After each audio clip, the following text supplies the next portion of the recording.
29, le verset 13. Quelqu'un peut regarder ça? Jérémie 29, sauf si je me trompe, verset 13. Il dit, vous n'avez pas trouvé?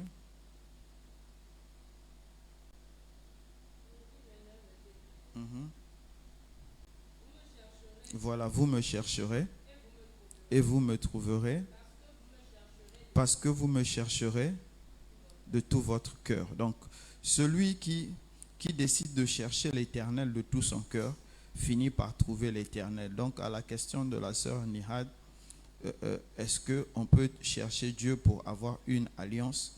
Dieu se laisse trouver par ceux qui le cherchent. Amen. Là, c'est la Bible qui explique la Bible. Amen. Donc, notre troisième mercredi, non, ou quatrième? Troisième mercredi sur les temps de la fin. Donc, pour ce soir, nous allons rapidement étudier la doctrine de démons et la séduction. Amen. Amen. Ah, répondez quand même, c'est comme si j'ai une salle vide. Amen. Donc, nous sommes dans le livre de 1 Timothée 4, le verset 1. Mais l'Esprit dit expressement que dans les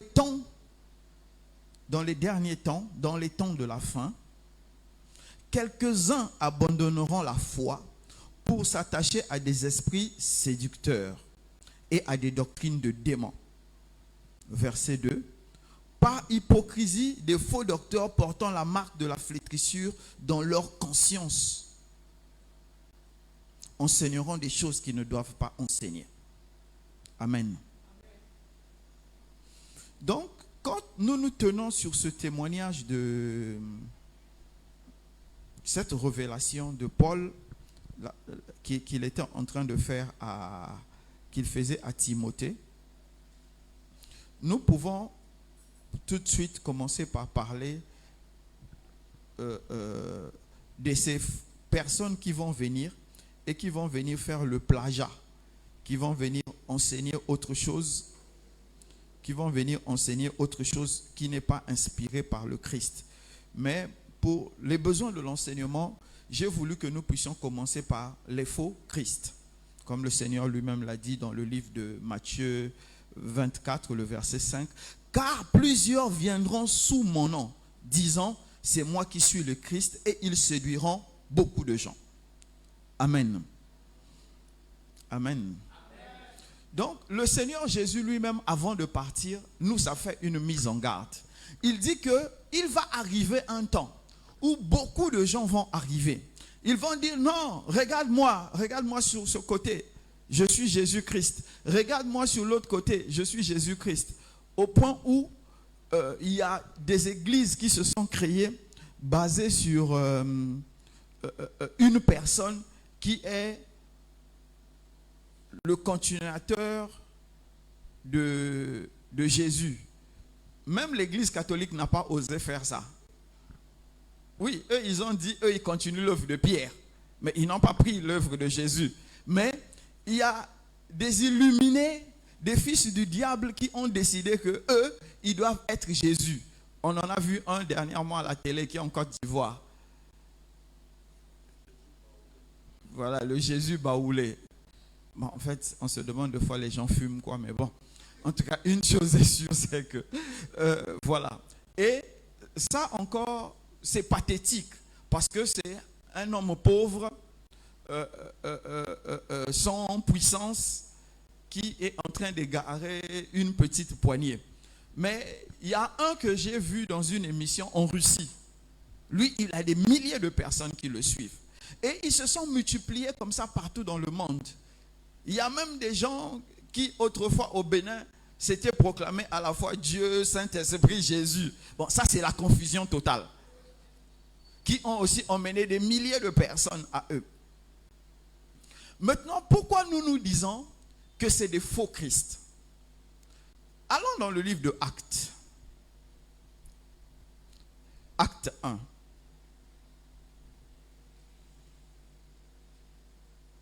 Le verset 11. Nihad, si tu prenais... où est ton micro? Garde le micro, tu vas faire les lectures pour moi.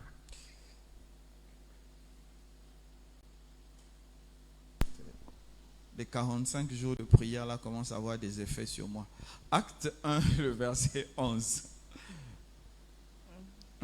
Je commence à parler de 10. Non? Oui, bon, ok, commence à 10. Et comme ils avaient les regards fixés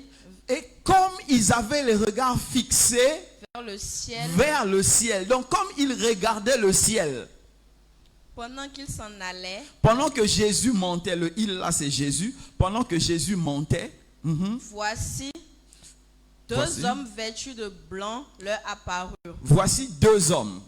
La Bible n'a pas précisé si c'était le DGRC et Victorien, il n'a pas précisé, mais deux hommes.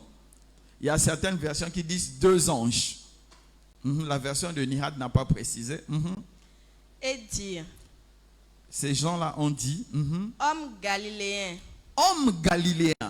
pourquoi vous arrêtez-vous à regarder au ciel? La quarantaine de personnes, pas la vingtaine de personnes qui étaient avec Jésus à cet instant-là quand Dieu était en train de l'enlever, parce qu'il parlait, il était en train de parler, et au fur et à mesure qu'il parlait, les gars se sont rendus compte que Jésus a commencé à léviter. Il a commencé à léviter, bam, il est parti. Et les gars se sont dit, non, attends, c'est sûr qu'il va redescendre. Donc, ils ont continué à regarder, ils disaient, ah, mais lui, il monte trop haut là, faut qu'il revienne, voilà. Ou bien, comme vous voyez dans le livre de Samuel, non, de roi, Élie, voilà, comme il a été enlevé. Donc, comme Élisée, mon père, où es-tu? Où te caches-tu? Donc, les gars, quand ils regardaient le ciel, ils se disaient, mais Jésus, il monte. Mais voilà, vas-y, écoutez maintenant la réponse des anges. Ce Jésus qui a été enlevé au ciel devant vous, reviendra de la même manière que vous l'avez vu allant au ciel. Donc, le Jésus qui va venir, c'est une façon de parler. C'est pas que il va. C'est vrai, on dit qu'il reviendra. Le retour de Christ se fera quand on étudie la Bible. Les gens qui sont, il y a un courant de pensée évangélique qui étudie la Bible en profondeur, et ils ont fini par conclure que c'est au lieu où Jésus est monté, c'est au même lieu qu'il va descendre. On les appelle les millénaristes. En tout cas, les courants. Je vous ai dit que l'Église crée beaucoup de doctrines, beaucoup de courants. Faites juste attention. Donc, ils ont dit qu'au même endroit où Jésus est monté, c'est au même endroit que le roi de gloire descendra. Suivant tout ce qu'ils ont étudié. Je vous épargne les détails. C'est trop technique. Mais une chose est sûre. Le retour de Jésus, amen, se fera de façon à ce que quand tout le monde lèvera les yeux, tout le monde verra Jésus arriver. Pourquoi? Avant que je réponde au pourquoi, chaque apparition de Jésus au travers de l'histoire de l'humanité répondait à un besoin. Quand Jésus dit, avant que Abraham ne soit, je fus, il dit, il était avant que Abraham ne soit. Et il est venu visiter Abraham. On a dit Dieu avec... voilà, il est venu visiter Abraham. Il est au jardin d'Éden comme étant la peau du mouton et le sang de l'agneau qui a couvert le péché. Donc quand vous allez lire la Bible, tout le long de la Bible, il est dans Moïse, il est dans Josué, dans certaines facettes. Ce n'est pas qu'il est entré dans Josué. Dans certaines facettes, Jésus se démontre dans toute l'histoire de la Bible. Donc, chaque partie de la Bible que vous lirez, si vous lisez ça avec les yeux, ou bien vous lisez avec des commentaires, vous allez voir qu'on va vous dépeindre Jésus. Et maintenant, à la fin des temps, pas à la fin des temps, après les 500 ans de silence, il fallait que Jésus vienne maintenant comme étant le Fils de Dieu pour arracher le péché. Et en venant en tant que le Fils de Dieu, il ne pouvait pas venir grand comme Adam. Il fallait qu'il vienne petit et qu'il vive dans la peau qui porte le péché, dans la nature qui porte le péché. Et quand il a fini à la croix, maintenant qu'il est monté, maintenant qu'il a réussi sa mission sur terre, il a arraché la mort, il a arraché le péché, il nous a libérés. Son sang parle pour nous, nous libère de tout type de péché. Maintenant, il est monté. Si Jésus revient encore comme étant un bébé, et il doit encore grandir, ça veut dire que la première mission entre les 500 ans de silence, entre Malachie et Matthieu, c'est ça qu'on appelle les 500 ans de silence. Donc si Jésus revient encore comme bébé, il doit encore faire baba, papa, bouilli, biberon. C'est que la mission là, il avait échoué. C'est qu'il avait échoué. Jésus doit revenir comme étant le roi de gloire. Celui qui vient chercher son épouse. Donc, quand quelqu'un se lève quelque part, il dit que moi je suis Jésus. Tout ça parce qu'il va faire 1, 2, 3 miracles. C'est une arnaque. C'est un faux Christ. Parce que le Christ, le dernier qui viendra, il ne viendra pas comme j'ai vu avec mes frères branhamistes qui disent que Branham c'est Jésus-Christ qui a été promis. Ou bien comme certains illuminés qui sont en train de se garer qui disent que Mahomet est l'esprit que Jésus avait promis. Ça c'est des illuminés. Les gens qui sont en train de se proclamer comme étant des faux Christ. Quand Jésus reviendra, tout le monde lèvera les yeux et tout le monde dira « Wow, il est là ». Tout le monde le verra. Parce qu'il n'aura plus de raison de se cacher parce que le temps du jugement sera arrivé. Si tu m'as compris, acclame le Seigneur.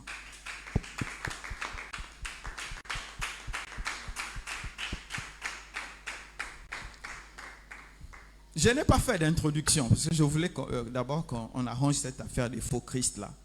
Il y a des choses encore plus intéressantes qui sont en train de venir. La doctrine des démons et la séduction. Pourquoi je parle de la doctrine des démons? On va d'abord comprendre c'est quoi la doctrine.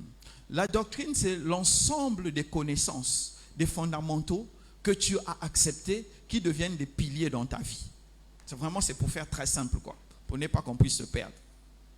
Donc, c'est des vérités que tu as acceptées qui sont devenues des fondations dans ta vie, qui te conduisent. C'est ça la doctrine. Maintenant, il y a des doctrines qui peuvent t'emmener à t'accomplir. Il y a des doctrines qui peuvent t'emmener à te détruire ou à détruire les autres. Est-ce qu'on s'est compris? Et quand je parle de séduction, la séduction, c'est la capacité d'une entité ou d'une personne de t'écarter de la vérité du Christ. Dans le cadre actuel, c'est ce que on parle de séduction. C'est une entité, parce qu'il y a des esprits, ou une personne qui va te convaincre de t'écarter de la vérité du Christ. Donc, comprenez que quand je vais parler de doctrine de démons et de séduction, c'est de ces deux choses que je suis en train de parler. Est-ce que je peux avoir le amen de quelqu'un? Est-ce que je peux avoir un vrai amen? Amen. Ok. La deuxième chose dont je vais parler, c'est... Bon, je vais casser un peu le feeling. Une des doctrines du démon qui est devenue une vérité quasi universelle. Mon petit ami, ma petite amie. Je disais que les choses intéressantes vont venir. Ah, oh, tout le monde me regarde, là, les visages changent. Bon, changez pour vous, je vais quand même parler. Voilà. En fait, ce phénomène de...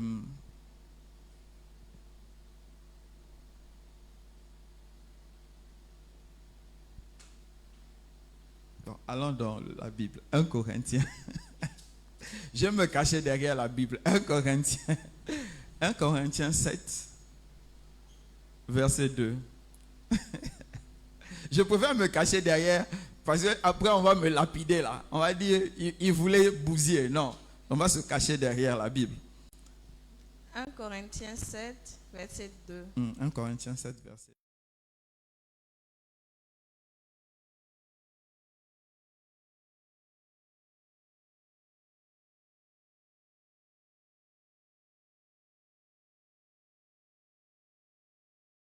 Ta doctrine, la Bible est dedans là. Si dans ta doctrine, la Bible est la parole de Dieu, c'est que là, ça, là, tu es en train d'entendre la parole de Dieu. Donc, on reprend.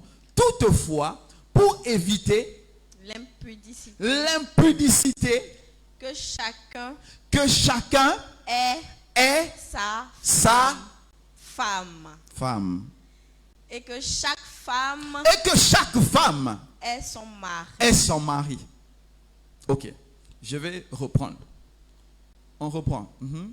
Toutefois, pour éviter l'impudicité,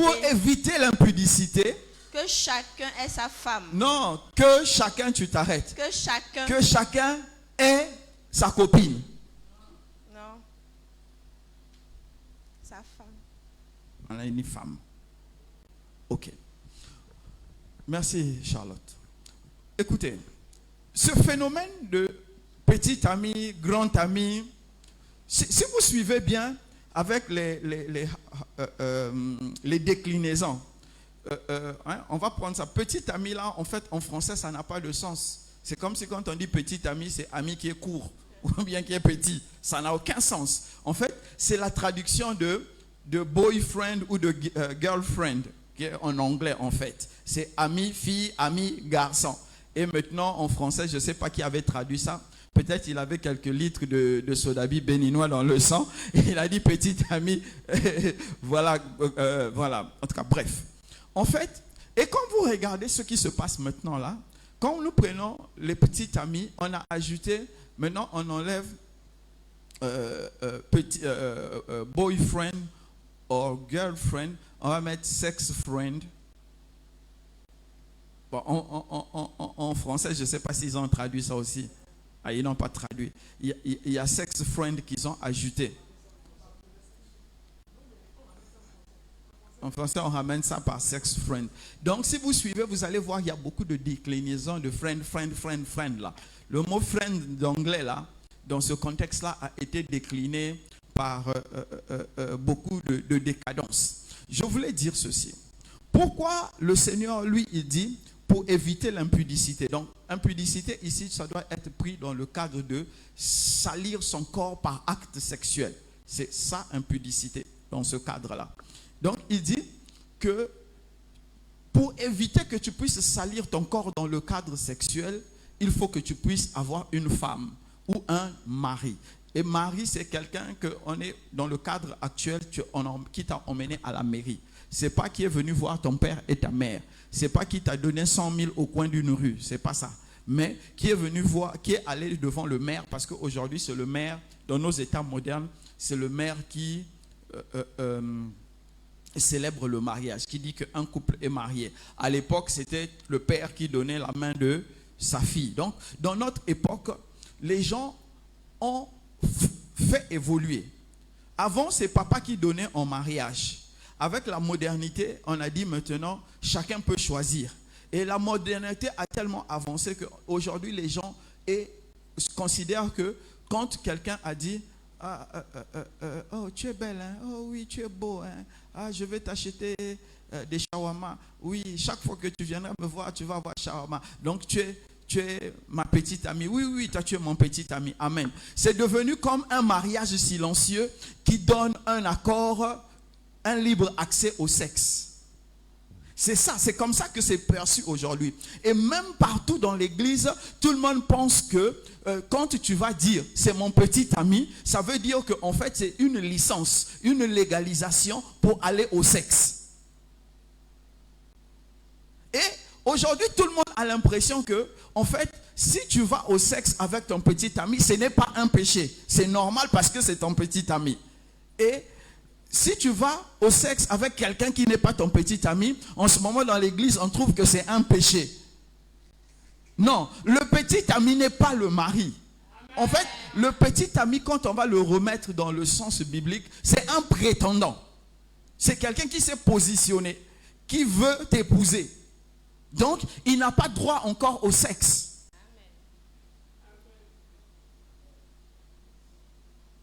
Oui. C'est pourquoi je vous dis, les doctrines de démons. Le diable a introduit ça pour une raison. Je vous assure, pour une raison très simple que vous connaissez même. Pourquoi le diable a introduit et a banalisé cette notion de petit ami, de grand ami, de sex friend, de sex, ceci, tout ce qu'ils ont mis là, jusqu'à, ils nous ont emmenés dans 50 nuances de gré. Quand je parle de 50 nuances de gré, il y a beaucoup de gens qui me regardent et disent, c'est quoi? Cultivez-vous. Donc, je disais que le diable a créé ça simplement pourquoi? Chaque fois que tu entres dans des rapports sexuels illégaux, tu te salis spirituellement. Et chaque fois que tu es en train de te saluer, qu'est-ce qui se passe? Tu t'éloignes de Dieu. Et chaque fois que tu t'éloignes de Dieu, ta restauration, ton salut, tes grâces, les fruits de l'esprit, toutes ces choses-là, tu commences à les tuer. Parce que pour qu'un chrétien puisse produire les fruits de l'esprit, il faut qu'il soit dans la sanctification. Mais si toi, tu salis ton corps, tu n'es pas dans la sanctification pratique, ça veut dire que à chaque moment, toi, tu es en train de reculer, jusqu'à un moment donné, tu ne vas même plus entendre le Saint-Esprit. C'est en ce moment, la Bible dit, n'attristez pas le Saint-Esprit qui est en vous. Donc, le but du diable, quand il a créé cette affaire de petit ami, grand ami, sex friend, and so, c'est emmener les gens à continuer à se salir jusqu'à ceux qui sont scellés par le Saint-Esprit, à attrister le Saint-Esprit qui est en eux. Et alors, quand tu vas attrister le Saint-Esprit qui est en toi, en ce moment-là, tu n'entends plus Dieu. Et quand tu n'entends plus Dieu, tu commences à te sceller pour autre chose. Amen. Si quelqu'un m'a compris, qu'il acclame le Seigneur. Oh, acclame vraiment le Seigneur. Je sais que vous aimez cette affaire de petit ami là. Mais je répète encore, petit ami, ce n'est pas mariage. Le sexe, c'est pour les mariés. Amen.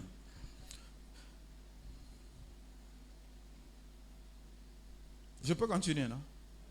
Donc, cette affaire de petit ami là, vous étiez sûr que j'avais déjà fini. Victorien s'est dit, ouf, c'est fini, je vais respirer. Non, c'est pas fini.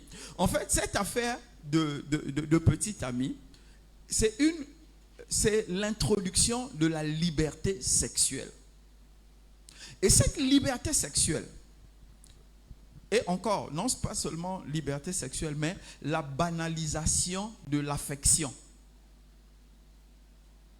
Petit ami là, en fait, aimer, laisser, aimer une autre, laisser une autre, aimer un autre, c'est la banalisation de l'affection. C'est comme si l'amour n'a plus de valeur. Ce sont ces deux choses-là que le diable a introduit dans cette notion-là. Donc j'étais en train de dire que la liberté sexuelle que cette notion de petit ami, grand ami a emmené, c'est ce qui a emmené les gens chez les autres là, c'est pas encore venu chez nous, à dire ceci.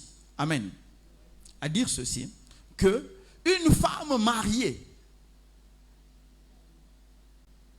peut tromper son mari.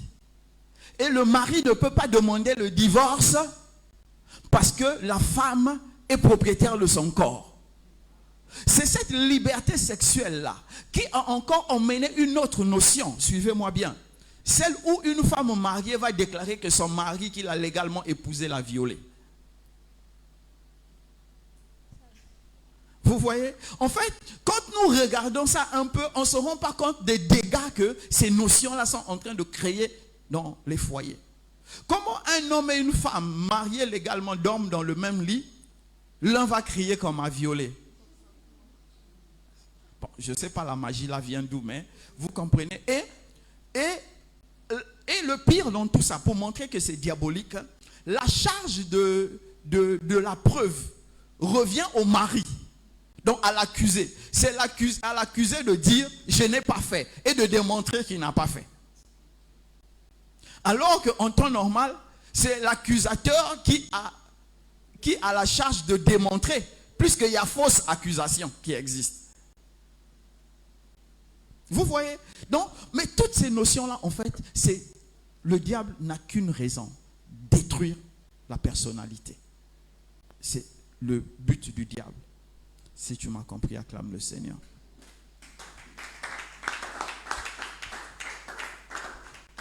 Oh, pardon, acclame le Seigneur. Comme j'ai parlé du sexe, tu n'es pas content, ça va aller. Que Dieu ait pitié de nous seulement. Donc, je répète encore, le sexe avec petite amie, là, c'est prohibé. Donc, si tu avais fait sexe avec petite amie, là, il faut déjà commencer à lui dire, man, entre tes shawarma et l'enfer, je préfère le paradis, il faut me laisser là où tu m'as trouvé. Amen. Le troisième point que je vais soulever, je vais parler des faux prophètes. C'est le phénomène actuel. Allons dans le livre de Matthieu 24, le verset 11. Fais-nous la lecture. Matthieu 24, verset 11. Plusieurs faux prophètes s'élèveront et ils séduiront beaucoup de gens. Amen. Amen. Va arriver un temps où plusieurs faux prophètes vont se lever. Et ils vont séduire beaucoup de gens. Faux prophètes. En fait, quand nous parlons de faux prophètes ici, il faut comprendre que c'est en opposition avec le prophète que Dieu, lui, il a envoyé. C'est ça le faux prophète. Voilà. Donc, si vous prenez, par exemple, on va parler des bouddhistes. On va parler des bouddhistes. Un bouddhiste, dans le Bouddha, le prophète qui est là, pour lui n'est pas un faux prophète. Vous comprenez? Voilà. Donc, tout ce que nous n'avons pas la certitude que ça vient de Dieu, pour nous est faux prophète. Maintenant, n'allez pas indexer les gens de trucs pour dire ils sont des faux prophètes et ceci, cela. Non, nous ne sommes pas dans le cadre là. Nous sommes dans la vision de chacun. Je voulais vous dire, les faux prophètes aujourd'hui sont en train de piluler. En fait, il y a toutes les manières possibles pour les reconnaître. Mais la plupart d'entre nous, nous ne voulons plus les reconnaître. Pourquoi? Parce qu'ils nous disent les choses qui nous font du bien. Première chose qu'un faux prophète fait, il introduit la peur dans ton cœur. Le faux prophète pour nous chrétiens, c'est une personne que Dieu n'a pas mandatée pour parler de sa part. Et quand nous devons parler de la part de Dieu, nous emmenons à la personne le message, ce qu'on appelle l'évangile, la bonne nouvelle. Et la bonne nouvelle, c'est un message qui emmène quelqu'un à être restauré par Dieu, à être sauvé et à se réconcilier avec Dieu. Amen. Regardez. Il y a ce phénomène-là que nous observons aujourd'hui. Quelqu'un va venir te voir. Il va te dire, un prophète, entre guillemets, un prophète entre griffes. Il va venir te voir, il va dire, j'ai fait un rêve sur toi. Et j'ai vu, on t'avait attaché. Et on te tirait. Aïe! Tu pleurais, tes habits étaient déchirés. Quel est le sentiment que tu vas avoir?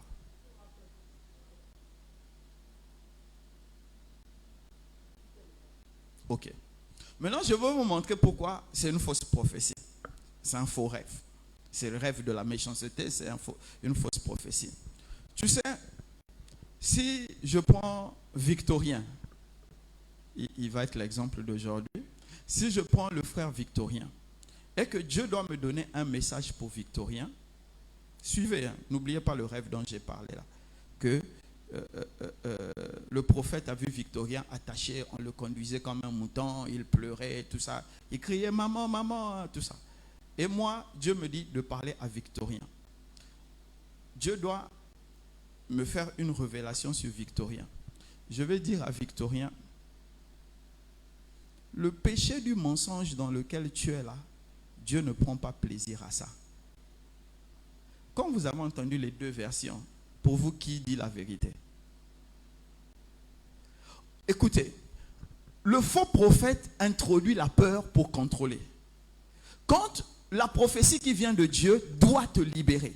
Quand je dis à Victorien, le péché du mensonge qui gît dans ta vie, Victorien dans sa conscience tout de suite il se dit, aïe, Dieu a vu le mensonge. Donc Dieu va te parler de la captivité dans laquelle tu es, mais Dieu ne voit pas le péché dans lequel tu vis.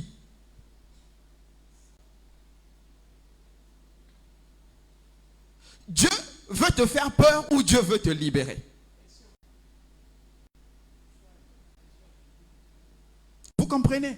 Donc, c'est ça. C'est pourquoi je dis, vous devez prendre le temps de sonder l'esprit qui est en vous quand quelqu'un vous parle. Parce que les gens cherchent, bon, pas les gens, le diable inspire à ses travailleurs les temps de faiblesse des gens. Si vous avez eu affaire à une fausse prophétie, à un faux prophète, à une fausse prophétesse, vous allez remarquer que c'est la plupart des temps dans les moments où vous êtes fragile, où vous cherchez une réponse. Et la personne va venir vous mettre la maison dessus pour que vous puissiez, qu'il puisse vous contrôler. Il va vous donner des solutions. Amen. Oh, répondez bien. Amen. Donc je disais que l'argument principal que les faux prophètes utilisent, c'est la peur. Ils font tout pour infuser en vous la peur. Et quand vous avez peur, vous devenez contrôlable, vous devenez malléable. C'est pourquoi, comme il y avait une sœur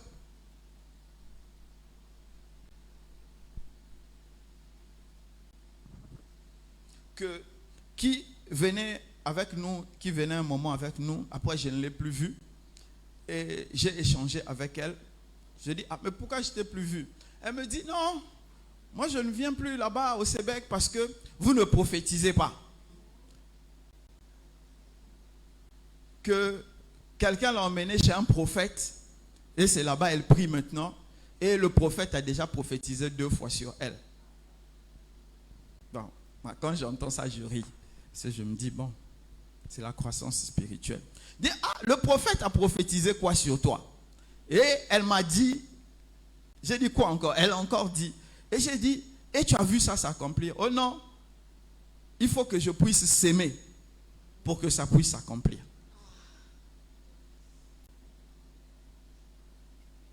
L'esclavage. Il a introduit le doute parce que la sœur traversait un moment difficile. Il a su qu'elle traversait un temps difficile et il a introduit le doute. Et maintenant là, il est en train de manipuler ce doute-là et il est en train de la piller tranquillement. Je lui ai dit, gloire à Dieu, il faut bien s'aimer. Dieu va répondre. Vous voulez que je dise quoi? Ou bien, qui suis-je? Je ne suis pas un prophète. Donc, voilà. Donc, vous comprenez que ces gens-là vont se lever et ils voudront faire de vous des proies. Vous savez, on est arrivé à entendre des histoires qui nous dépassent même. Il y a un prophète qui est allé voir un père de famille et lui a dit, il faut que je vienne prier dans ta maison. Je dois faire retraite spirituelle dans ta maison. Parce que je vois le diable en train de détruire toute l'œuvre de ta main. Et le père a dit, ah, mais la maison, il n'y a pas beaucoup de chambres. Il dit, libère-moi n'importe quelle chambre. Je vais faire 3 jours de prière dans ta maison. Et après, les affaires vont exploser. Le père a libéré sa chambre à coucher.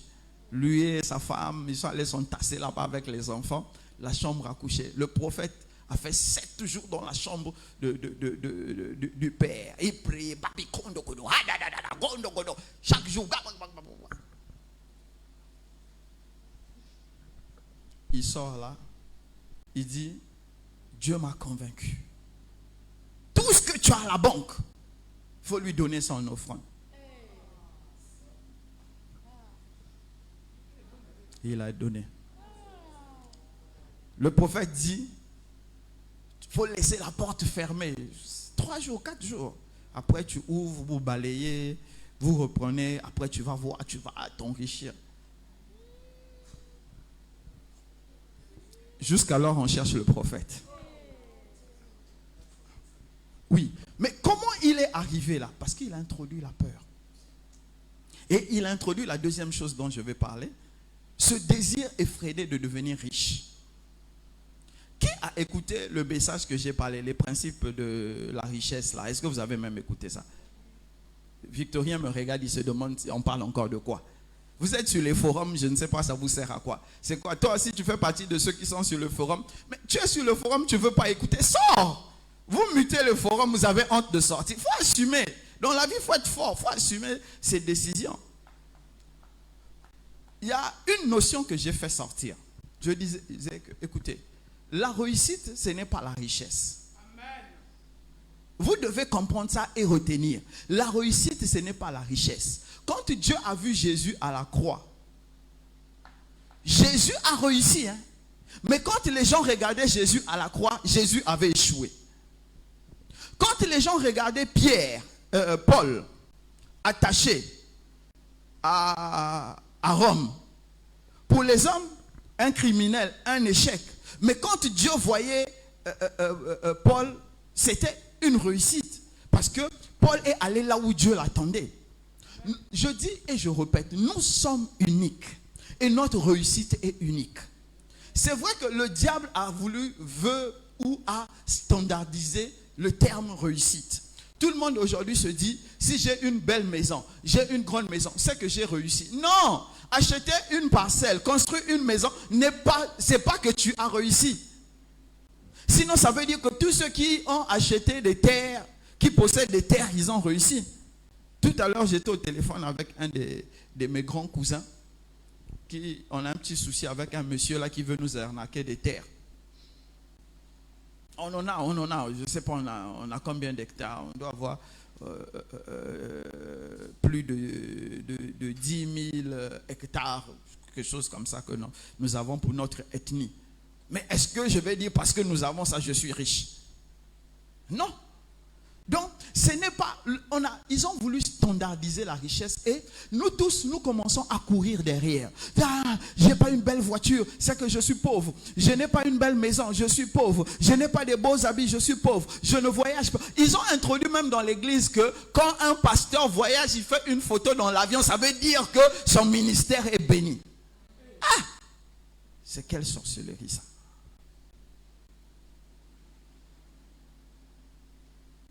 Donc, vous devez comprendre que beaucoup de faux prophètes que vous allez rencontrer savent une chose. Ce désir de devenir riche là est au fond de chacun de nous. Donc, ils vont utiliser ce désir. C'est pourquoi aujourd'hui, vous avez beaucoup d'églises où on dit, si tu ne sèmes pas ta dîme, si tu ne... non, on va revenir sur la dîme tout à l'heure. On revient d'abord par la première notion qui avait fait que je m'étais fâché avec un pasteur quelque part. J'étais dans une salle. Il a prêché, j'ai beaucoup aimé sa prédication. Moi, j'ai un souci. Quand je suis assis, je deviens le peuple. Donc, j'écoute tout. Vraiment, j'aime me laisser enseigner. C'est quand je suis en haut là, je deviens l'enseignant. Mais quand je suis là, j'aime me laisser enseigner. Il avait tellement bien enseigné que j'ai aimé. J'ai dit, aïe, il faut vraiment que je fasse connaissance avec ce monsieur-là. Il va être dans mon carnet d'adresse. Et à la fin, je veux bénir quelqu'un qui a 10 000. La bénédiction de cette parole va entrer dans ta vie. Pour ceux qui vont s'aimer 10 000. Donnez-moi un panier, les paniers de 10 000. Il a fait ça. 5 000, 10 000, 5 000, 2 000, 1000 francs, 500. Bon, pour le reste là, tout ce que vous avez, venez donner. Il a fini. À la fin, le pasteur chez qui il a prêché a dit, ah, je vais vous présenter. Donc, on a fini, on était vers l'estrade, là, on était en train de causer, et il me présentait au pasteur et tout. Moi, je lui ai dit, pasteur, comment tu peux donner un message aussi puissant et tu conclus ça par une arnaque? J'ai dit, tu fais ça comment? J'ai dit, ta conscience marche comment? J'étais très direct avec lui. C'était un Congolais, donc j'étais très direct avec lui. Et le pasteur qui était à côté était béninois, donc il ne comprenait pas ce dont on parlait, parce qu'on parlait chinois. Donc je lui ai dit, mais comment tu te sens dans ta conscience? Il me dit, non, le berger doit manger dans la bergerie. Il dit, si on ne fait pas ça là, ils ne vont pas faire une bonne offrande. Je lui ai dit, mais si le peuple là ne te donne pas, tu ne crois pas que Dieu peut lui te donner? Il dit, non, dans les années passées, j'avais fait ça. Je n'ai rien eu. Donc maintenant là, j'arrive dans une église, je dépouille. Je lui ai dit, c'est triste. Moi, je comptais te mettre dans mes amis, mais avec cette attitude, je ne peux pas te mettre dans mes amis. Il dit, non, si tu m'invites, j'ai dit, non. Il dit, mon frère, merci. Heureux de t'avoir rencontré. Et j'ai dit à l'autre pasteur, je vais partir. L'autre pasteur a vu que mon visage avait changé. Et l'autre pasteur n'a pas su, jusqu'aujourd'hui, il ne sait pas que c'était ce qui s'était passé. Vous voyez, cette envie de s'enrichir là, ce n'est pas seulement dans le peuple. Même nous là, qui vous emmenons là, nous avons envie de nous enrichir. Pourquoi? Parce qu'on nous a établi les standards. On nous a établi les standards. Vous voyez, regardez quelque chose. Si vous faites bien attention, je sais que vous passez beaucoup de temps sur les réseaux sociaux, vous n'avez pas l'impression que les églises ressemblent de plus en plus aux boîtes de nuit? Jeux de lumière, multiples jeux de lumière, décoration, tout ça, c'est une extériorisation de la richesse pour montrer que le ministère là, Dieu a béni. Parce que les gens, quand ils voient ça, ils se disent, Dieu donne l'argent ici, si je vais là-bas, j'aurai l'argent. C'est une manipulation mentale. Et ces faux prophètes-là utilisent ce désir que nous avons de vouloir avoir beaucoup d'argent, de vouloir être riche. En fait, vous savez, c'est légitime de vouloir avoir de l'argent pour être à l'abri du besoin. C'est légitime et c'est normal. Mais ce que nous devons comprendre, c'est que c'est pas dans l'église, c'est pas dans l'église. Ça ne sera jamais dans l'église. Regardez, il y a un pasteur, Tata Lucie m'avait raconté l'histoire. Un pasteur, il partait au Nigeria. À Semen, la frontière de Semen. Et arrivé à un moment donné, il y a eu un vent bizarre qui s'est levé, la poussière, tout ça, les gens couraient pour se mettre à l'abri. Et il y a un monsieur qui est venu, qui lui a donné un sac. Lui a dit, tiens-moi ça, garde-moi ça. Et le monsieur est parti. Et le pasteur a pris le sac. Lui aussi, dans la panique, il a couru, il s'est mis à l'abri, il est resté assis. Il est resté. Le monsieur ne venait pas. Et à un moment donné, c'est comme si sa conscience s'est éclaircie. Il ouvre le sac, il se rend compte qu'il y avait beaucoup d'argent dedans. Il est resté, il a attendu le monsieur presque jusqu'au soir. Le monsieur ne venait pas, il s'est levé, il est revenu à Cotonou. Il n'est plus allé au Nigeria comme prévu. Et il a commencé à dépenser cet argent, ça a changé sa vie et tout ça. Quand Tata Lucie m'a raconté ça, je suis resté quand même, j'ai dit, c'est possible. Si, c'est possible. Mais c'est une histoire sur 1 milliard. Vous comprenez? Donc, si moi je vous dis que c'est comme ça que moi j'ai eu beaucoup d'argent, attendez, je vais encore vous raconter une autre histoire. C'est Wafo qui a raconté ça. Si vous fouillez, vous allez trouver. Il était aux États-Unis, je crois. Il a pris un sac. Suivez. Il a pris un sac et il est rentré à la maison. Il y avait l'argent dedans. C'est 1 sur 1 milliard. Mais vous, quand je dis Wafo, vous riez. Non, mais c'est vrai. Pour Wafo, je vais vous dire pourquoi pour Wafo, ça peut être vrai. On avait une amie, moi et ma femme, on l'appelait Bintou, elle est décédée. Une fois, elle est allée en France. Elle est entrée dans une boutique de sacs. Elle avait un petit sac. Elle a pris son petit sac, elle a mis dans le grand sac pour voir la forme du sac. Et en fin de compte, elle a regardé, parce qu'elle aimait les sacs de marque. Donc, c'était une boutique de sacs de marque. Donc, elle a mis dedans, elle a regardé, elle a trouvé que ça n'allait pas. Donc, elle a déposé, elle a oublié son petit sac et elle est partie. C'est quand elle est arrivée chez elle, elle s'est rendue compte qu'elle n'avait plus de son sac et elle est revenue à la boutique. Heureusement pour elle, le sac était toujours là. Maintenant, imaginez si quelqu'un était venu acheter le sac derrière. C'est qu'il aurait ce miracle. Voilà, vous voyez. Donc ne pensez pas que tout ce que nous disons comme pasteur, c'est faux. C'est vrai que c'est inouï, c'est bizarre. Mais je dis, même cette histoire-là, c'est 1 sur 1 milliard. Pour le reste là, si vous voulez devenir riche, il faut travailler. Parce que le pasteur va venir vous dire, moi j'ai prié pour une femme, elle avait le cancer du col de l'utérus, cancer du cerveau, j'ai prié, elle est guérie, son mari m'a offert Range Rover 2024. C'est 1 sur 1 milliard. Tu vas prier fatigué, tu n'auras jamais ça. Le prophète va prophétiser sur toi 10 ans, tu n'auras jamais ça. Parce que ce sont des choses que Dieu fait quelquefois pour encourager ses serviteurs. Mais ce n'est pas pour encourager le peuple. Or, comme nous avons standardisé la richesse. Écoutez, moi je vous ai dit, Dieu m'a mis à cœur cette semaine de prière d'écouter les anciens, de lire les biographies des anciens. Je vous ai dit, hier, j'ai lu la biographie de John Wesley. Aujourd'hui, j'étais dans la biographie de D.L. Moody. En tout cas, vous tapez, vous allez trouver. C'est la biographie de D.L. Moody. Toute la journée, j'ai passé ça dedans. Mais quand je vois les souffrances de D.L. Moody pour faire ce qu'il a fait, mais rien ne lui a été donné comme cadeau. Et ça, c'est des livres qu'on a écrits sans mettre la marmaille actuelle. C'est des livres où on te dit ceci, que on a pris les rideaux. Quand on a fini la cérémonie, on a pris les rideaux, on a coupé, on a partagé aux veuves pour que les veuves en fassent des robes.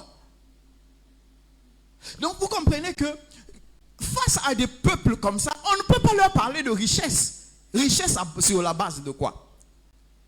Le message de la richesse, ce message démoniaque là, qui est entré dans l'église, c'est pour activer l'envie des gens, le désir des gens, parce que le désir de richesse de la majorité d'entre nous, de 98% d'entre nous, finira dans la frustration.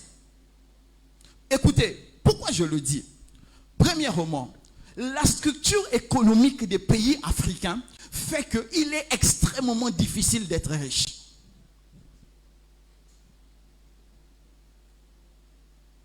Et même les gars qui ont rêvé là, qui sont allés rentrer dans les réseaux obscurs pour dire si je entre là-bas, je vais devenir riche. Vous en avez vu combien qui sont devenus riches? Parce que la structure économique de nos pays nous bloquera toujours.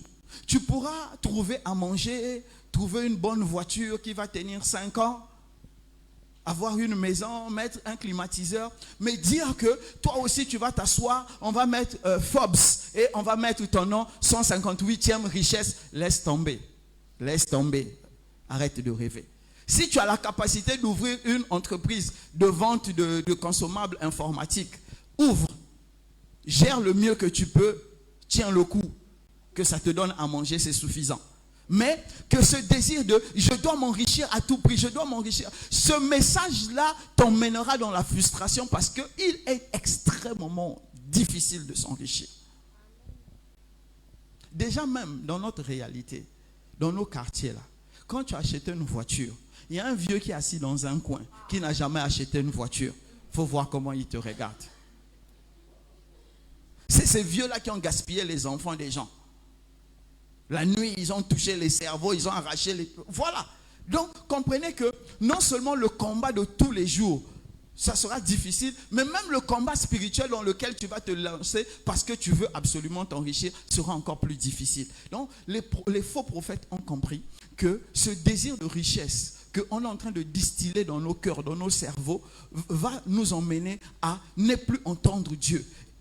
Nos cœurs vont battre. Comme je vous disais, ce papa-là qui a donné tout ce qu'il avait comme économie à un faux prophète qui est parti. Et même ce faux prophète-là, il n'est pas allé devenir riche.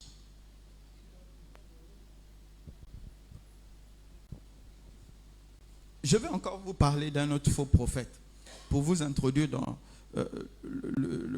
la notion d'après. La divination, ce que vous voyez là. Il y a, quand vous montez comme ça là, vous remontez là, de ce côté, mon mécanicien, celui qui s'occupe de ma voiture, il me dit, papa, c'est comme ça il m'appelle. Il me dit, papa, moi si j'étais évangélique, j'ai investi dans la vie du prophète. Un prophète congolais. Il dit, papa, quand le prophète appelle, il dit, il veut venir, je paye le billet. Il dit, si le prophète appelle, il dit, quand le prophète vient au Bénin, son billet retour, c'est moi. Le temps qu'il reste là, il a 200 000 déjà garantis pour ses courses, pour tout ce que... En fait, pour son séjour, il a 200 000 garantis, sans compter le billet retour que je vais payer. Et il me dit, un jour, le prophète lui a dit, l'a appelé vers 22h, 23h. Il a dit, sors vite de la maison, sors de la maison, va sur la dalle. Le gars est allé sur la dalle. Il dit, tu vas trouver un hibou, il faut tuer le hibou là. Le gars monte, il trouve un hibou, il tue le hibou. Il a envoyé 500 000 au prophète le lendemain. Il dit, mais le gars au Congo, il a vu un hibou sur mon toit. Il dit, si tu ne tues pas le hibou là, il a raconté plein de choses. Aujourd'hui, vous savez ce qu'il m'a dit? Il est redevenu catholique. Donc, après avoir vu ça, après avoir vu ce genre de preuves, maintenant, imaginez la dimension de la déception qui l'a emmené à repartir à être catholique. Donc, la dimension de la déception a dépassé les preuves qu'il a eues. Voilà. C'est pour vous introduire dans la dimension de la divination. En fait, la puissance du diable existe réellement. C'est vrai que je ne prends jamais le temps d'en parler parce que je ne peux pas être son atalakou. Je ne peux pas, je n'ai pas le temps là. Mais le diable a de la puissance. Par exemple, ce que ce monsieur-là a fait, c'est pas compliqué en fait. C'est juste, il a fait des incantations chez lui. Il a localisé un hibou quelque part. Et il a téléguidé jusque chez le monsieur. Et il appelle le monsieur, il crée la connexion. C'est même pas de la haute magie, c'est des petites choses. Mais comme le monsieur ne comprend rien à ça, il a trouvé que c'était extraordinaire. Oui, non, en fait, tu vas comprendre ceci. Mais pourquoi quelqu'un est malade ici, en France, depuis ici, je prie pour lui ou pour elle, elle guérit. C'est parce que la parole, l'esprit, n'a pas de limite de distance. Tu comprends? Donc, tu te dis depuis le Congo, c'est pour toi, en marchant, en voyant que c'est loin. Mais pour l'esprit, c'est pas loin. Voilà. Donc, dans la dimension des esprits, en fait, il n'y a pas de distance. Si vous vous souvenez dans les histoires, comme vous racontez, comme vous étiez en train de grandir au Bénin, non, les féticheurs quittent ici, ils vont en France faire la fête, ils vont aux États-Unis faire la fête, ils vont manger quelqu'un, après ils reviennent. C'est parce que les distances, en fait, dans l'esprit n'existent pas. Donc, je disais que la divination que les faux prophètes utilisent actuellement est moins, amen, est moins puissante que ce qu'ils vont utiliser demain. En fait, je veux même vous dire ceci. Ce que vous voyez aujourd'hui là, comparé à ce que vous allez voir demain,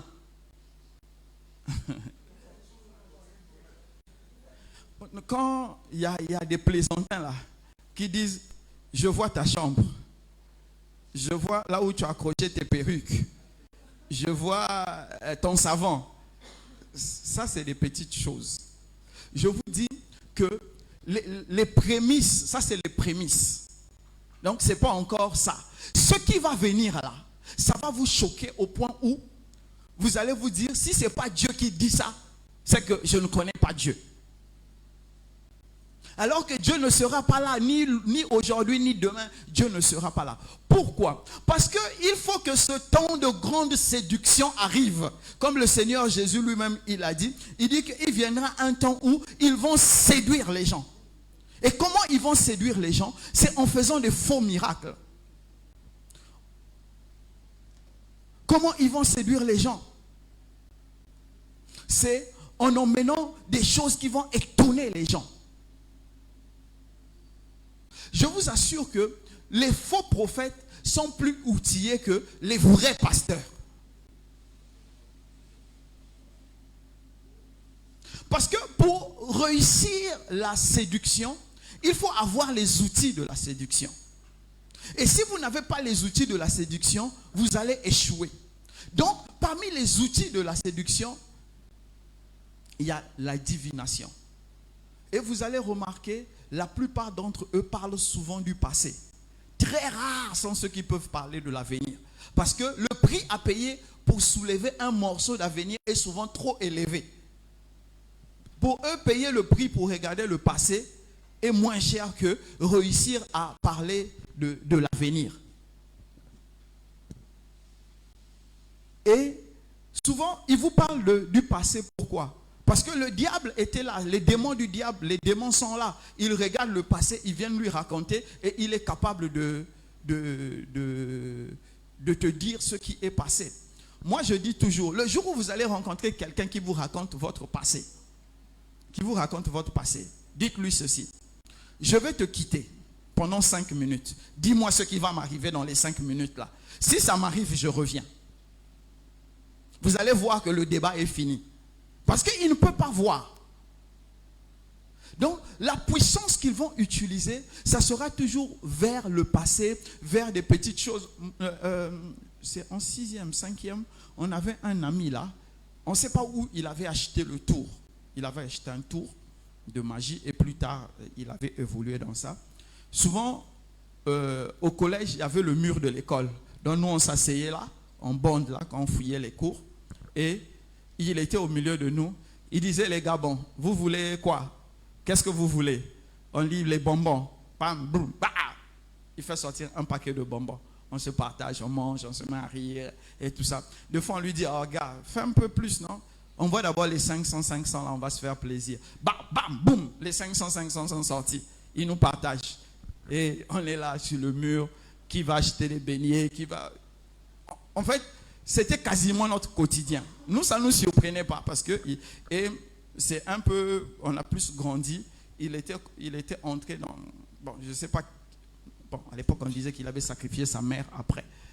Et pour évoluer un peu, le gars était arrivé au niveau où on était venu même l'arrêter à la maison pour lui poser la question où est-ce qu'il trouvait l'argent. Et il avait répondu au chef de la police qui était venu l'arrêter. Il a dit au chef de la police, est-ce que tu m'as vu travailler chez l'État? Non. Est-ce que tu m'as vu travailler dans une entreprise privée et le propriétaire est venu dire que j'ai volé son argent? Non. Donc pourquoi je vais te dire comment je gagne mon argent? C'est ce qu'il avait répondu. Et nous à l'époque on était fiers de la réponse. On disait voilà un gars fort. Bon, il faut comprendre, c'était l'enfance, on grandissait. Donc, tu vois, moi, quand je connais ces choses-là, c'est pourquoi quand je les vois faire, ça ne me dit rien. Parce que je connais ces choses-là. Je connais ces choses-là. Donc, pour avancer, dans la divination, il y a la séduction. Et la séduction, pour la plupart d'entre vous, vous avez entendu parler de ce petit niveau de séduction où il y avait à l'époque... Quand nous on grandissait, vous avez entendu les histoires, les gens faisaient un fétiche pour attirer les filles. Vous avez entendu parler de ça. Maintenant, au niveau actuel des faux prophètes, c'est maintenant la séduction de masse. Ce n'est plus un petit fétiche qui va attirer une fille dans le quartier qu'on ne pouvait pas avoir. C'est maintenant pour attirer les gens, pour rendre les gens esclaves. Et je vous avais dit ça, mais je vais quand même répéter. Pourquoi ils doivent attirer les gens? Pourquoi ils doivent avoir la masse? Parce qu'il faut organiser des marchés. Là où la masse se réunit, c'est un marché pour permettre aux autres de leur acabit de venir choisir les étoiles, les destinées qu'ils doivent voler. C'est pourquoi, en fait, je vous avais dit, il y a des croisades d'évangélisation. Il y a certaines croisades d'évangélisation. Je n'ai pas dit toutes les croisades. On vous connaît. Il y a certaines croisades d'évangélisation. Il y a certains concerts. Ne mettez pas pied là-bas. Parce que ce que vous allez aller chercher là, vous allez trouver ça. Oui. Regardez. Si je suppose que Victorien, c'est un sorcier. Il est en bout de course. Il a besoin de la destinée de quelqu'un qui va briller dans les 5 prochaines années. Si Victorien doit chercher ça dans tout Cotonou, il va s'épuiser, il ne trouvera pas. Mais si moi, je dis à Victorien, j'organise un truc au Sébec, il y aura 300 personnes, viens regarder. Il aura plus de chances de trouver, puisque c'est des gens qui viennent de différents horizons. Donc moi, je crée un marché et les gens comme Victorien vont venir, ils vont commencer à regarder. Vous comprenez? Voilà. Donc c'est pour ça aussi qu'ils sont en train d'utiliser la séduction de masse. Pour finir, je vais m'arrêter par là. Les faux prophètes sont en train d'utiliser la fausse accusation. La fausse accusation. Regardez. C'est hier, je ne peux pas vous envoyer l'audio parce que la discussion, je l'ai eue avec Yuri, donc je ne l'ai pas demandé l'autorisation. Il m'a dit qu'il y a une sœur de l'église où il prie en France qui a écrit un message pour lui se plaindre de leur prophète de l'église. Ah, que le prophète m'a fait ceci, le prophète m'a fait ça, le prophète a fait ceci, détruis ici, détruis ça, détruis ça, détruis ici. Et Yuri lui dit, mais est-ce que tu as des preuves de ce que tu dis? Elle dit oui, qu'il y a un ami du prophète, lui a montré les messages que le prophète l'avait envoyés. Vous comprenez? Donc comme moi, elle m'accuse moi, et elle dit que c'est, qui je vais citer, ami pasteur que j'ai qui est venu ici. Le prophète, ça m'a remué la tête. Donnez-moi un nom, non, Bishop. Ah, donc j'ai pas d'amis pasteurs qui sont venus ici là. Vous êtes grave. Hein? Comment non? Hein? John Lam, voilà. Donc, en tout cas, mon frère, quand tu vas sur ça, c'est pas toi on accuse. Hein? Non, elle va dire que John Lam lui a montré le message que j'ai envoyé pour détruire, elle, son business. Et j'ai dit à Yuri, elle ment. J'ai dit à Yuri, fais attention. Elle ment. Et Yuri a commencé à lui dire, ce n'est pas grave, il faut tout remettre entre les mains de Dieu. Elle a coupé la conversation. Et à l'heure là, c'était vers 13h quand j'ai discuté avec Yuri. Et vers 18h, Yuri m'appelle. Il m'envoie d'abord capture d'écran. Je lis la capture d'écran, je ne comprends rien. Et après, il m'appelle. Il me dit, Daddy, vous avez lu la capture d'écran? Je dis oui. Je dis, c'est quoi? Il dit, oh, c'est la fille là. C'est ce qu'elle a écrit dans le groupe de l'église. Donc, dans le groupe de l'église, elle dit qu'elle est disponible. Il y avait un travail à faire là pour l'église. Elle est disponible pour faire ça pour l'église. Yuri dit, Daddy, vous avez raison. Elle mentait.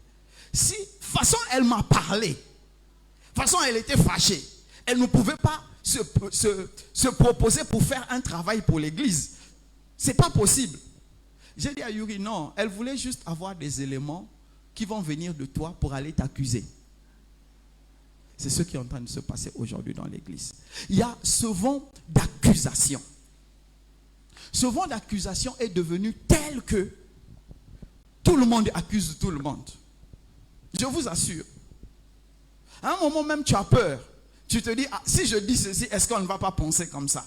Ce vent d'accusation est entré dans l'église. Je vais vous donner un mot que vous ne connaissez pas, le makiona. Voilà, c'est un mot congolais. Pour dire, c'est la falsification.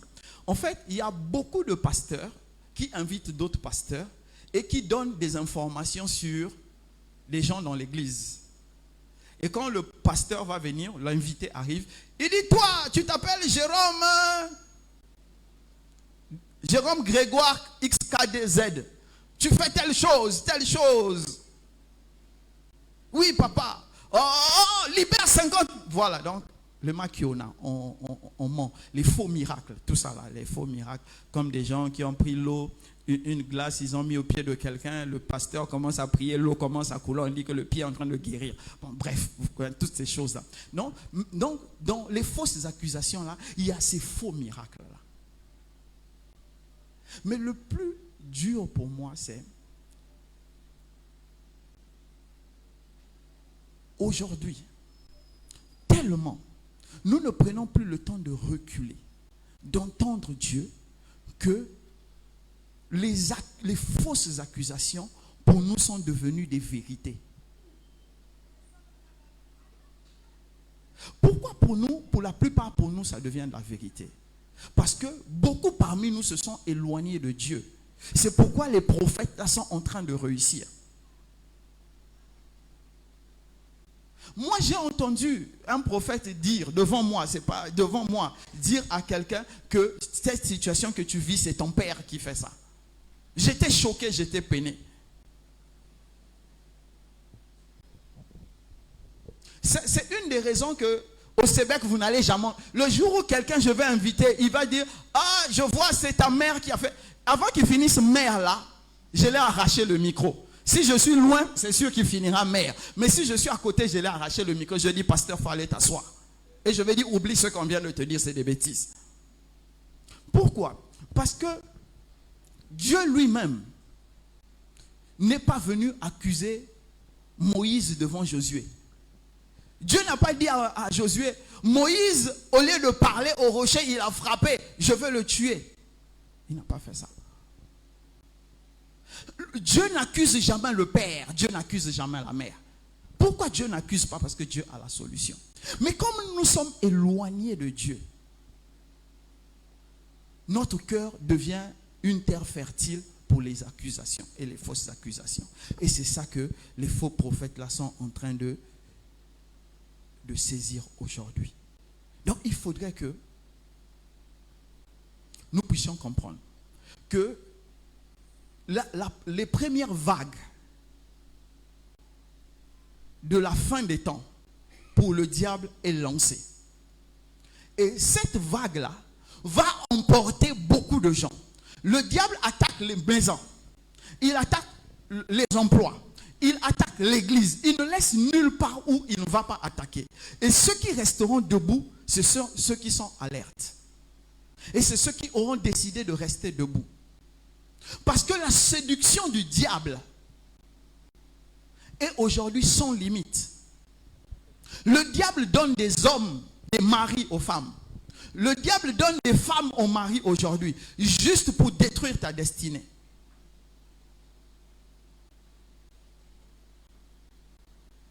Ne vous leurrez pas. Quand vous voyez, oh non, ils se sont mariés hier, aujourd'hui ils ont déjà divorcé. Le diable a orchestré ce mariage-là pour blesser quelqu'un parmi vous. Juste parce qu'il sait qu'en te blessant, tu vas commencer à porter en toi l'amertume, la colère, la haine. Et quand tu as ça dans ton cœur, tu produis maintenant des mauvais fruits pour lui. Tu deviens stérile pour Dieu. Quand nous sommes en train de regarder les standards du monde, au lieu de chercher Dieu, le diable va vendre. Il y a deux standards que le diable a vendus. Le deuxième standard, je n'avais pas dit ça. Le premier, c'est celui de la richesse. Le deuxième, c'est de l'hypersexualité. Nous sommes en train de... La richesse, j'en ai déjà parlé. L'hypersexualité, regardez, prenez vos téléphones. TikTok, Facebook, Thread, c'est le dernier... Thread, non, je crois. C'est le dernier réseau que j'ai découvert. La sexualité est en boucle. La sexualité est en boucle. Or, quand on te met quelque chose en boucle, on conditionne ton subconscient. Écoutez-moi bien, vous ne comprenez pas. En fait, si je veux te faire retenir une leçon, si je te fais répéter cette leçon-là un certain nombre de fois, sans effort, tu vas la retenir. Je vous donne un exemple.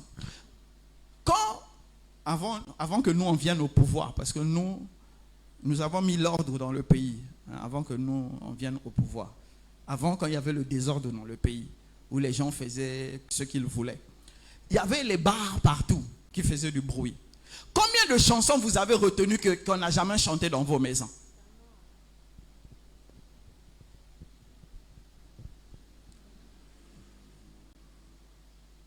C'est parce qu'on conditionne. Par exemple, la chanson à la mode. Le bar va jouer ça matin, midi, soir pendant un mois. Tu connais toutes les paroles alors que tu n'as jamais mis play une seule fois dans ta maison.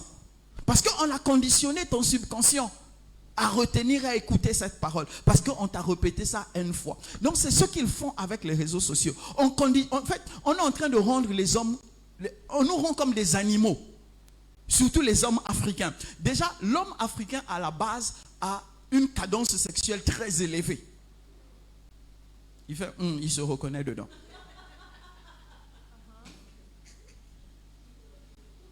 Oui, mais partout dans le monde, on reconnaît que l'homme africain est chaud, il est sexuellement chaud. C'est pas comme le chinois, ou bien comme les japonais aujourd'hui, où jusqu'à 35 ans, quelqu'un n'a jamais eu de rapport sexuel. Bah, vous voyez, comme ça, voilà, les gens ont changé de forme. Vous êtes étonnés. En Afrique, ce n'est pas possible. Voilà. C'est le problème du Japon en ce moment. C'est pourquoi la pyramide des âges a été inversée. Il y a plus de vieux que de jeunes. Il y a presque plus de bébés au Japon qui naissent. Voilà. Alors, oui, c'est ça. En Afrique, il y a chaque...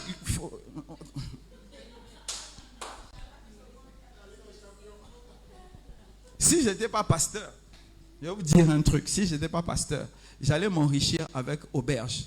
Chambre de 1000 francs, 1500, 2000, 2500. Là. J'allais m'enrichir avec ça. Mets une maison là, tu mets 50 chambres. Tu vas t'enrichir. Bon, comme je suis pasteur, si je fais ça là, même si quelqu'un ne parle pas, celui qui en haut parle. Donc ça va être compliqué. Donc voilà. Donc cette hypersexualisation inconsciente dans laquelle on est en train de nous mettre ne nous aide pas. Et vous allez voir en tant que chrétien, à un moment donné, vous commencez à lutter avec les pulsions sexuelles. Vous ne savez même pas d'où ça vient. Non, c'est... Tu passes une page d'information, tu passes une page de discussion, 6 pages des grosses fesses des femmes. Après ça, c'est des hommes, les beaux gosses. Voilà, c'est ça le travail que le diable est en train de faire pour nous détruire. Donc, comprenez ceci. La doctrine du diable et sa séduction est partout. Il a mis ça partout. Il n'y a pas un endroit où le diable ne passe et ne repasse pour nous séduire. C'est pourquoi je dis et je répète encore. Décide d'avoir une saine doctrine. Décide de te tenir debout. Décide d'avoir des bonnes habitudes. Décide de faire des bonnes choses. Ce n'est pas pour le bien de Dieu, c'est pour ton propre bien. Parce qu'aujourd'hui, dans l'église, beaucoup de gens sont devenus des instruments du diable. Beaucoup de gens sont devenus des instruments du diable. Le diable passe par beaucoup de frères et de sœurs pour détruire des destinées. Il y a des gens aujourd'hui qui sont devenus des recruteurs et des recruteuses dans l'église pour le compte du diable. Et les gens vont dire, ah, comme on s'est vu dans l'église, c'est un vrai frère, c'est une vraie sœur. Non. Faites attention à vous. Sachez avec qui vous marchez. Sachez qu'est-ce que vous écoutez. Je vais finir par là. Écoutez-moi. Quand vous allez être... Pardon, qui peut me lire ça? Je vais m'arrêter par là. Lisez-moi ça. Apocalypse 19, 19.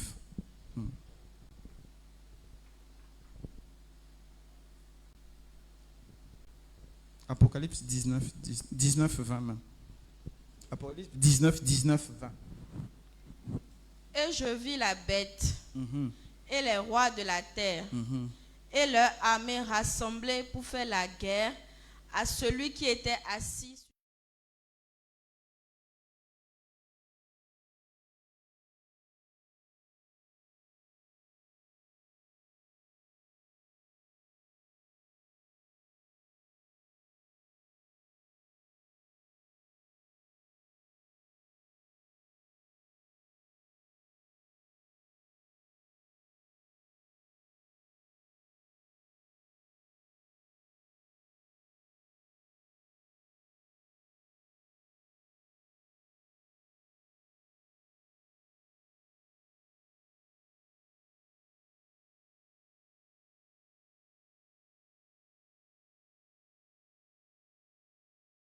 une des armes principales que le diable va utiliser, ça sera la haine contre les gens de bien. La haine contre les gens de bien. Paul a dit ça, qu'au temps de la fin, ils haïront les gens de bien. Et les gens de bien, les premiers qui sont et qui seront haïs, ce sont les serviteurs de Dieu. Donc, je vais vous dire ceci. Si vous êtes assis quelque part, comme même Marcelo avait dit ça, j'ai suivi un extrait, lui aussi, apparemment, il a le même problème, il a ce problème dans son église. Il a dit que vous êtes dans des groupes WhatsApp où on insulte votre pasteur et vous restez dedans. Écoutez-moi. Si vous êtes assis quelque part, vous participez à un groupe WhatsApp, un groupe Facebook, à une conversation où on est en train de mal parler d'un serviteur de Dieu, à partir du moment où tu n'as pas les éléments pour dire s'il est vrai ou il est faux, et même s'il est faux, ce n'est pas à toi de le juger, quitte-la.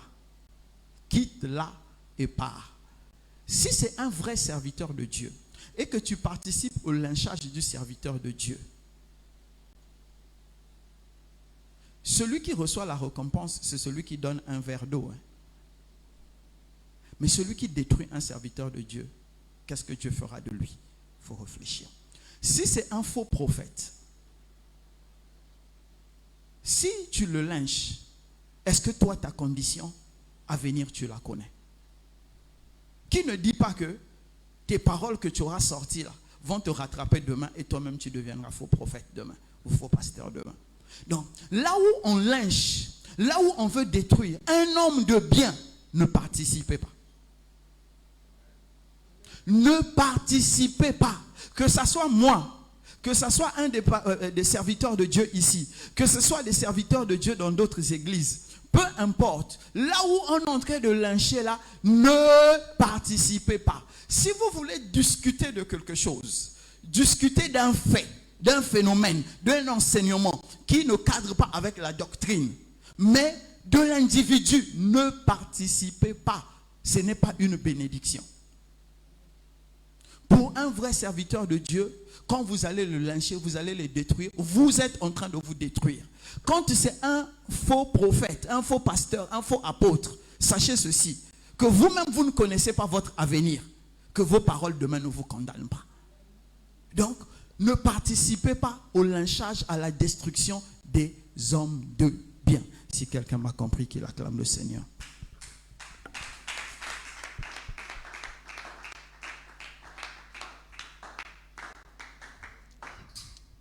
Amen. Tiens-toi sur tes pieds et remercie le Seigneur pour tout ce que tu as reçu ce soir. Tenez-vous sur